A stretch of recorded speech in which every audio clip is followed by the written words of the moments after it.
Pick up anything around you right now. A phone, a cup, your own hand. That object is made of matter. You can feel it. You can see it. It is undeniably real. But if you could zoom in, past what the eye can see, past what any microscope can show, you would discover something extraordinary.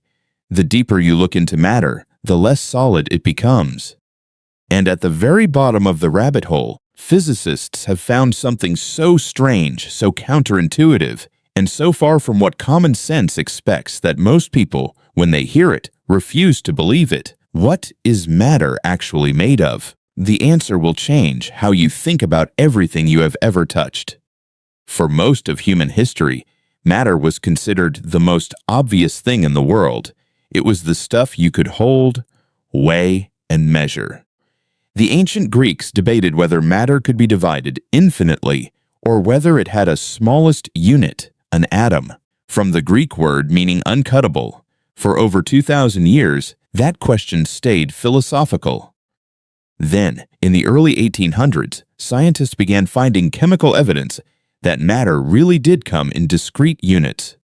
By the late 1800s, the atom was widely accepted as the fundamental building block of physical reality. And then the real trouble began, because the atom, it turned out, was not fundamental at all. Let's go deeper, layer by layer. Lat 1. The atom. An atom is the smallest unit of a chemical element that retains the properties of that element. A hydrogen atom is the smallest thing that is still recognizably hydrogen. A carbon atom is the smallest thing that is still carbon. Atoms are extraordinarily small. A single strand of human hair is roughly 1 million atoms wide. If an atom were the size of a football stadium, a single proton at its center would be the size of a marble. But atoms are not the bottom. They have structure. Lat 2. Protons, neutrons, and electrons. Inside an atom, there is a nucleus, a dense core made of protons and neutrons, surrounded by a cloud of electrons. The electrons are not orbiting the nucleus like planets orbit a star, despite how they are usually drawn. They exist in probability clouds, regions where they are statistically likely to be found. Their exact position at any moment is genuinely uncertain, not just unknown. But even protons and neutrons are not fundamental. They too have inner structure. Ladder 3. Quarks. In the 1960s and 1970s, particle accelerator experiments revealed that protons and neutrons are themselves made of smaller particles called quarks. Quarks come in 6 types, called flavors, with names that reveal how strange physics had become by this point. Up, down, charm, strange, top and bottom. A proton is made of 2 up quarks and 1 down quark. A neutron is made of 2 down quarks and 1 up quark. Quarks are held together by particles called gluons, which carry what physicists call the strong nuclear force. And here is where it gets genuinely strange. Quarks have never been observed in isolation. Pull a quark out of a proton, and the energy you use to separate them simply creates a new quark-antiquark pair. The quarks remain permanently confined, a property called color confinement. Ladder 4. Leptons and the Standard Model. Quarks are not the only fundamental particles. There is also a family of particles called leptons, which includes the electron.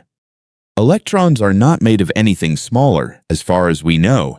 They are genuinely point-like particles with no internal structure.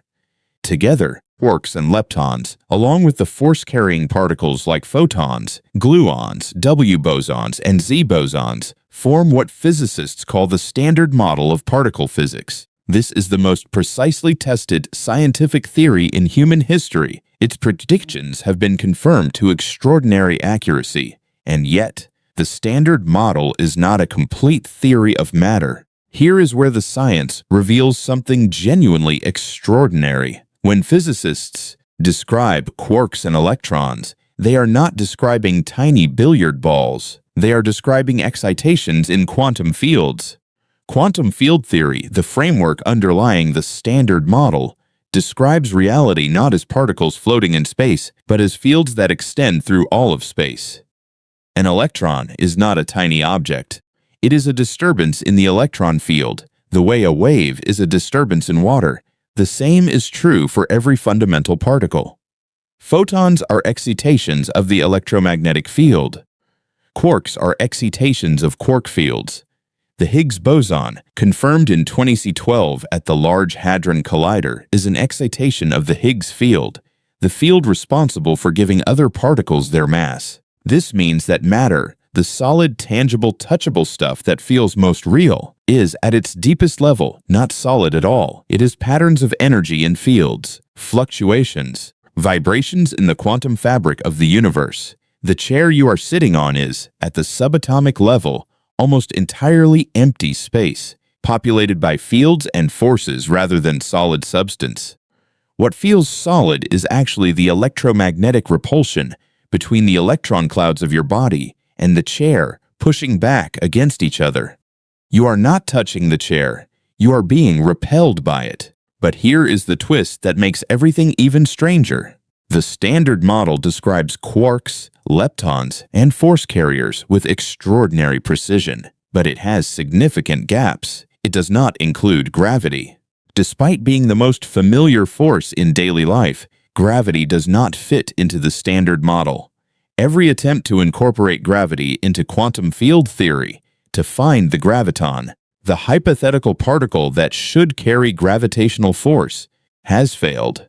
The Standard Model also does not explain dark matter. Roughly 27% of the universe's total energy content is dark matter, matter that exerts gravitational effects but does not interact with light. None of the particles in the Standard Model match the observed properties of dark matter. And then there is dark energy, roughly 68% of the universe, which the Standard Model has essentially nothing to say about. What physicists have described with extraordinary precision turns out to be only about 5% of the total content of the universe. The remaining 95% is described only by its effects, not by any known particle. Matter, in other words, is a solved problem only for a tiny fraction of what the universe actually contains. So, here is where physics actually stands right now. We know that matter is made of atoms. Atoms are made of protons, neutrons, and electrons. Protons and neutrons are made of quarks. Quarks and electrons appear to be fundamental. No smaller structure has been found inside them. But we also know that these particles are not solid objects. They are excitations of quantum fields. The fields are the fundamental thing. The particles are the behavior of the fields. And we know that what we can describe, the entire visible universe, every star, every planet, every atom, is only 5% of what exists. The rest is unknown. We have built particle accelerators kilometers long to study matter at its smallest scales. We have confirmed theories to extraordinary decimal places of accuracy. And yet, the most basic question, what is matter, at its deepest level, does not yet have a complete answer. String theory proposes that quarks and electrons are themselves made of even smaller vibrating loops of energy, strings, whose different vibrational modes produce different particles. If true, strings would be the deepest layer. But string theory remains unconfirmed. No experiment has yet detected a string. Loop quantum gravity offers a different framework in which space itself is made of discrete units. In this picture, even space is not a continuous fabric, but a network of finite loops. Both remain hypotheses. Neither is confirmed. The bottom of matter, if there is one, has not been reached. Here's the thought that should stay with you. You are made of atoms. Those atoms are made of quarks and electrons. Those quarks and electrons are excitations of quantum fields that stretch through all of space. You are not solid. You are a pattern, a temporary, extraordinarily intricate pattern of energy in quantum fields, a pattern complex enough to move, think, feel, and ask what it is made of. The rock on the ground, the water in the ocean, the stars in the sky, they are all the same thing at the deepest level. Patterns in the same fields, differentiated only by the arrangement and behavior of their excitations, and those fields extend everywhere. Through the room you are in, through the earth beneath you, through the space between galaxies. The quantum fields that make up your body are the same fields that fill the universe. You are not separate from the universe, looking at it. You are a particularly organized piece of it, temporarily looking at itself. And the question, what is matter made of, may turn out to be the wrong question entirely, because the deeper we look, the more it seems that matter is not made of things.